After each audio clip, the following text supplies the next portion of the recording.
Worldventures is becoming a magnet for success because it's basically the nature of what we're all about.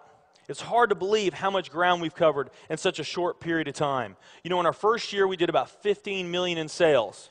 Our second year, we closed out right at $50 million. That's over a 320% increase in our second year. And we are totally convinced that we will clear in our third year $100 million. And I'll tell you what's going to happen much faster than you might imagine is that we're going to become a billion-dollar company. And some of you, especially the people newer to our company, you might find that hard to believe, or you think, you know, it's pretty outrageous goal. If you've really taken the time and you've studied companies that have achieved that level of success, what you found is that it's rare that a company that invents a brand new product or introduces into a brand new product segment has that type of success. What's more common, where you see these companies that achieve this mega success, it's companies that enter an industry that's already very, very large, also very competitive. They do something just a little bit different, and they carve out a small little piece of a really big pie, and with that small little piece, they become over $1 billion a year company. A great example of that is Cheesecake Factory. I mean, we all know how competitive and how big the restaurant business is. And Cheesecake Factory, they're not doing something that much different than everybody else. They're doing things just a little bit different. But they are a super success in business today. One of my favorite examples is Starbucks. I mean, how long has the coffee industry been around, and how big is the coffee industry? Okay, I mean, how many companies sell coffee? Starbucks, doing it just a little bit different. They carved out their piece, and now they're a multi-billion-dollar company.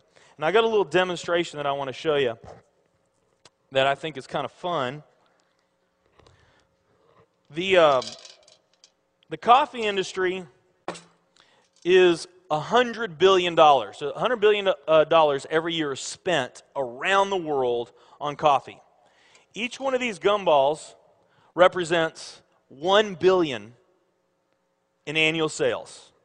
There's 100 gumballs in here. This is the coffee industry. So Starbucks, if they want to, let's say they're brand new and they're starting out, and they've got this goal to become a billion-dollar company, they need to carve out 1% of that pie. So they would need to have this much of that pie, 1%. So it's really, you know, a small percentage of this overall pie. They've been more successful than that. 2, 3, 4, 5, 6, 7, 8. They do about $8 billion in sales. That's a pretty significant portion of the entire worldwide global sales of coffee. The nutrition industry is $226 billion every year is spent on nutrition. So again, each one of these gumballs represents $1 billion in sales. So here's the coffee industry, here's the nutrition industry. And by the way, you may not know this or not, but over half of all the network marketing companies on the planet today, they're nutrition companies. Now let's talk about the travel industry. We need a bigger base here. All right, here's the travel industry.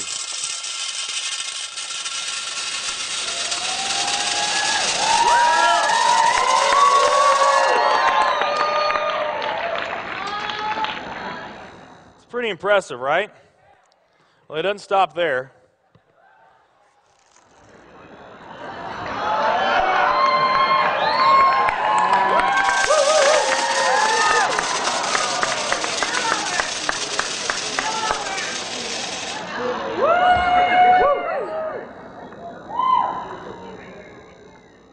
That's pretty big, right?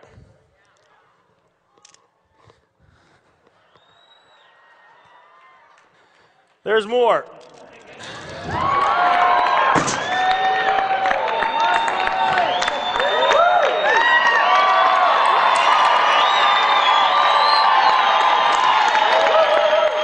But wait, there's more.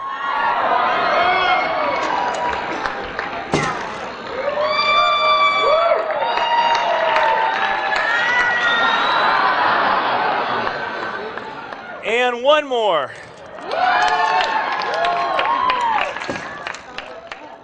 All right. So here's coffee. Here's nutrition, the entire nutrition industry. Here's travel.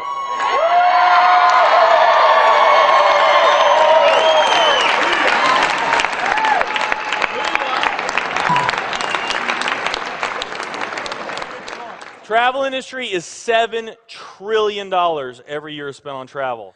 And they also say that the travel industry is going to grow from $7 trillion to $13 trillion over the next decade. Nutrition and travel.